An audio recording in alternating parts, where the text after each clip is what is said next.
So what's up guys, bali update lang. Babakas tayo ngayon ng motor natin, si Toothless. So bali ang gagawin natin ngayon after 2 years nung nag-repack tayo ng suspension. Di kasi tayo nagpalit ng o-ring dito sa may taas. Yan, kita nyo naman, nag-leak. Kaya bukas na ng langis.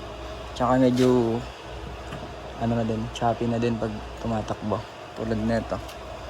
Dapat to hindi pipitik, di ba? Pero pag bitaw, mabalik na. So ang tune na din ulit. So tune up lang sana gagawin natin kasi 1 year mahigit na din tayong naka MTRT na cams. Check ko kung ilang odometer na yung natatakbo natin na MTRT cams yung gamit natin. So mag-tune up ako, then sasabay ko na din to. Repack na natin. Bali yung gamit ko lang is ito, Pop Shock. So ayan, nakalasin muna natin tong shock. Di ko na pinakita tong binaklas. Di ko na sana i-video, di ko na sana i-vlog, pero parang naisipan ko, tagal ko na din nag-upload eh. Try ko na din. So binidyo ko.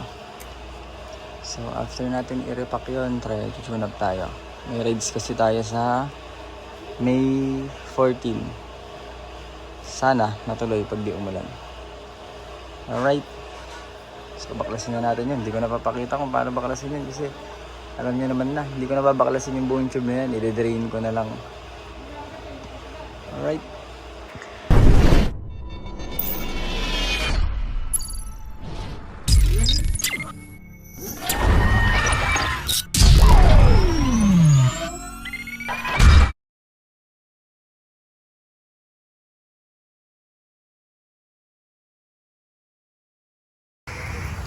Guys, update. Buksan na natin yung hood natin. Tapos na natin ito baka copyright tayo. So yan, hinugot na natin yung cams. Ito na yung kanya. Sa kabila tayo.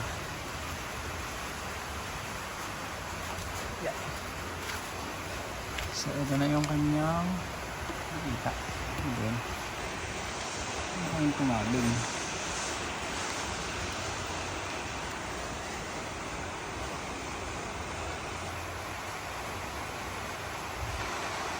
Yan. So, yun yung barbula. Goods pa naman. Walang issue na flat yung head. Ito yung intake. Goods din. Stock valve spring yan mga idol.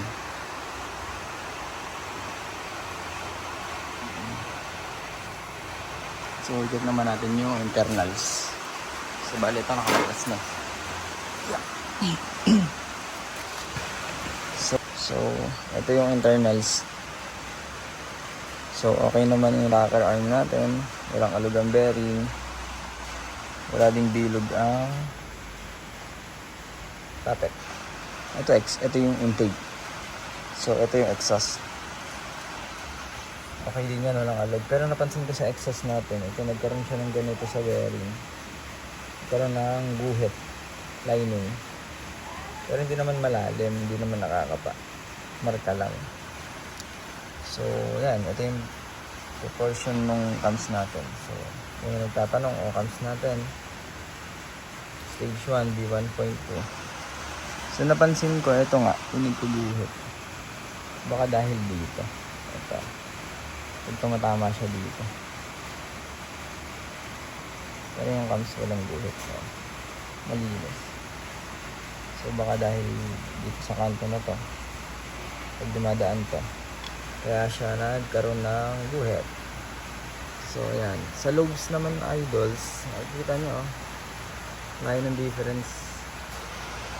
Ito yung exhaust. Ito yung intake. Kita nyo yung lapad ng exhaust. Diba? Intake natin parang stock lang. Sinukat ko na yan before kasi madami nagtataka bakit mas malaki yung exhaust compare sa intake. Eh, di ko na din masagot kasi yun yung pagkagawa ng cams eh. Wala na akong magagawa doon, di ba? 5.2 kasi itong intake. 5.6 itong exhaust. Diba? Wala yung lobes. Tapos mataas to. Exhaust to. Ito yung intake. So, yun. Bali, chinek lang natin kasi may rides tayo. Kita nyo naman na din yung valve. Okay naman. So, yan. Linisin lang natin. Then, tune up. Salpak na ulit natin. So, mag-repack pa tayo ng front shock natin, oh. Alright. Let's go. Yan, mga idol. Inopen muna natin to kanina.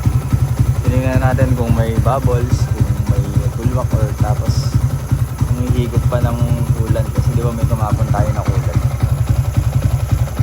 Gawa nung inopen natin yung water pump, check natin yung internals ng engine. So yan, na-tune up na din natin. Wala naman nagbagong tune up. Hindi naman lumuwag, hindi din humigpit. So ilang 2 years na natin ginagamit to. Check ko sa speedometer nung last nung ginawa natin to, tsaka ngayon as of now ano siya eh, 61,106 yung natakbo. Try ko i-check mamaya kung ilang odometer na siya nung nag-MTRT cams tayo. So yan, idle. So napakaramdaman natin kung may nagbago. Wala pa namang ingay bukod dun sa damper. So damper nito nagpalit na tayo, ginamit natin yung pang Honda na TMX, kaso parang half moon lang yun eh. So kung magpapalit kayo ng damper, I suggest kung hindi yung original ang gagamitin nyo, yung Pitts bike, yung buo siya na bilog. Ganito yung itsura niya, yung pang Pitts bike.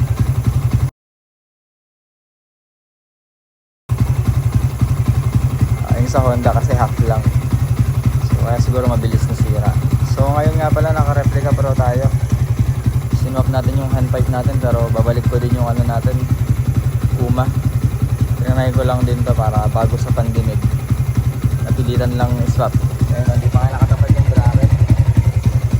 So yun yung idol niya.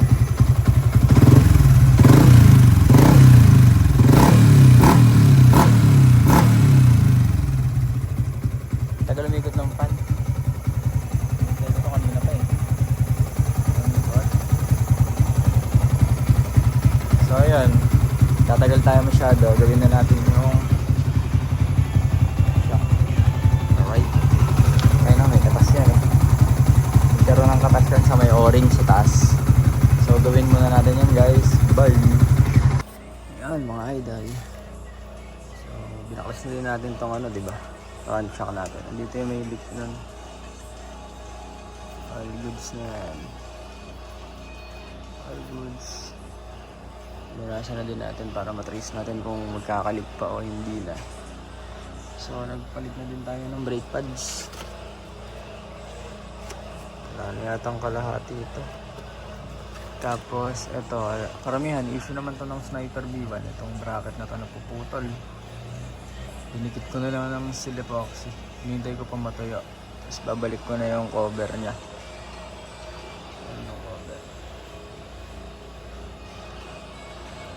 After nun, wala na, all goods na. So nagawa natin tune up, tapos repack ng front shock. Tatry ko din mag-lowered pa ng konti. Sana hindi tumama dito sa may ano. May shroud yan eh, tinabas ko na yan dati. Eto, kaya natabas yan eh. Kasi pagka nag-bend, umupo na ganun yung front shock, sumasagad dito yung gulong, tumatama kaya tinabas ko. Eh, hindi ko masagad ng baba kasi pati dito tumatama pag nakaliko naman. So observe ko muna, tingnan ko muna kung hanggang saan pwedeng ibaba. Para medyo bumaba naman, pwede matangkad. Alright. Update ko na kayo mga idol. Yun, update guys. Tagal matuyo. Ginawa ko, tinali ko muna ng zip tie. Tsaka niligyan ng steel epoxy para tawag dito, matuyo na. overnight na yan, bahala na siya. So ito yung sinasabi ko, yun yung clearance niya. Pasensya na kayong madumi, tag-ulan na eh. Ayan dikit na. So pag nag-play yan, bumaba ito kasi, diba naglalaro yung shock. Pag bumaba itong body niya, tataas itong tapaludo. Tumatama dito dati. Kasi yung pagbaba niyan, may paabante din, diba? Tumatama dito kaya tinabas ko to. So ngayon, di ko alam kung tatama yun pag nakaside na ganyan.